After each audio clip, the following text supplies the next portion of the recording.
So Greenpeace is here in Romania today, in Bucharest, to talk about our new campaign. We're in an 18-day tour traveling through Europe to put focus on one problem we might be seeing very soon: herbicide-tolerant genetically engineered crops. The EU has a lot of crops in the pipeline pending for authorization in the new year, as early as January 2013. Some of those are herbicide-tolerant corn, soy, and sugar beet, also known as Roundup-ready crops. We do not want these crops in Europe. We do not want them anywhere. But in Europe, we have the opportunity to prevent them from being cultivated here. So we want to put focus on what has happened elsewhere, where these crops have been grown, and what could happen for Europe. To do that, we put together a film based on a long trip through Argentina and the US, talking to farmers, local experts, local community people about their experiences and their horrible stories of what could happen with these crops and what has happened to their communities, to their people, and to the farmers, and not least to the economy as well. We also commissioned a study by Dr. Charles Benbrook, a very renowned agricultural economist, who put together a forecast for Europe saying, if these specific crops are authorized for cultivation, what would we expect? And the numbers are staggering. If these three specific crops, Roundup-ready soy, corn, and sugar beet, are introduced for cultivation in Europe, we could see up to a 15-fold increase in glyphosate, also known as Roundup. That means that the fields of Europe would be heavily sprayed with huge ramifications for people, for nature, and for the farmers. We do not want this. So our plea to national and European politicians today is: look at the evidence, look at the experiences from the US and Argentina with this system. Look at one of the most leading experts in the world telling us what could happen, giving us a warning, and please make the right decision. You have the choice between listening to the farmers, the consumers, i.e. your constituents, the society, and trying to help nature as well, or listening to the industry only, in this case Monsanto. So we hope the politicians will make the right choice and listen to those who deserve it. Greenpeace International and Greenpeace globally is very concerned about the spread of herbicide-tolerant GE crops, and obviously we want to keep the stronghold in Europe and make sure Europe remains free from those specific crops. So in order to do that, we have today the honor of showing you what has happened elsewhere. We have gone to Argentina and to US to document the socioeconomic and the environmental ramifications of the cultivation of these specific crops.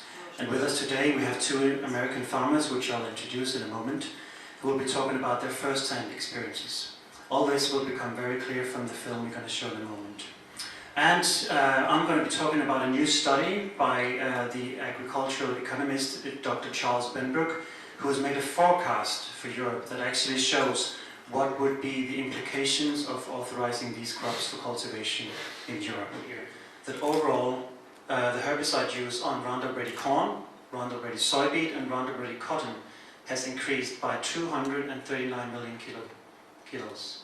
So there's a huge increase in the use of pesticides. So this study, which has been a lot in the media, you might have picked it up, basically shows that if these crops, the actual long-term effects of these crops, and they have led to a huge increase in the application of glyphosate. So I hope that what we could bring to you is that if you do decide to accept this plan, this model of farming, you can expect that you will have a much more monoculture, you will have many fewer farmers in the end, and profits will not be allowed to be retained in communities, because you will have to come back. You will have to come back to the patent holder for these seeds. Again, they're not yours. Only for the use that they intend, not yours. Yeah, in terms of the economic impacts of the adoption of herbicide-tolerant technology, they certainly are very significant. In the U.S., the price of genetically engineered seeds exceed the price of conventional seeds by around threefold in the case of soybeans, 4 to 5-fold in the case of corn and 6-fold in the case of cotton. So this is a big increase in the cost of seed and actually cuts into the profit per hectare that the farmer typically receives. By my estimate from an earlier research study I did, the historic returns, net returns to farmers have been reduced by about 30%, and that income has been shifted from the farmer to the seed, pesticide, biotech industry. In addition to that economic impact associated with the seeds, the expenditures on herbicides are likely to go up too.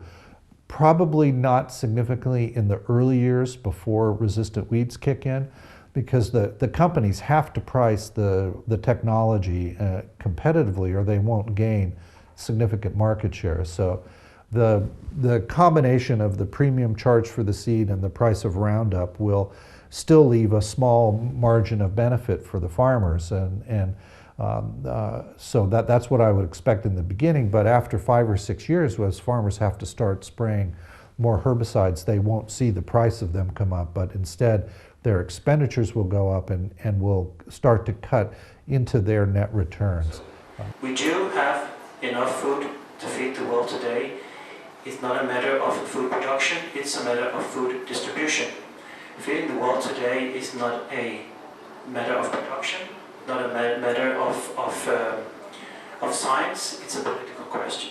I think we were here today to tell of the experiences that we had in the U.S., the experiences of some corporate domination in the seed industry, the number of choices being taken away from the farmers, the results of weed-resistant weeds showing up.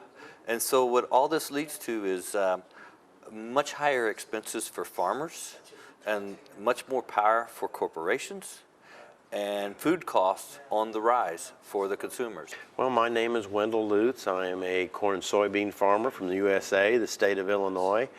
I am here in Romania, as I have been and will go to many nations in the EU at the request of Greenpeace International to talk about the wide acceptance by mandate of the European government to allow the widespread cultivation of genetically engineered crops.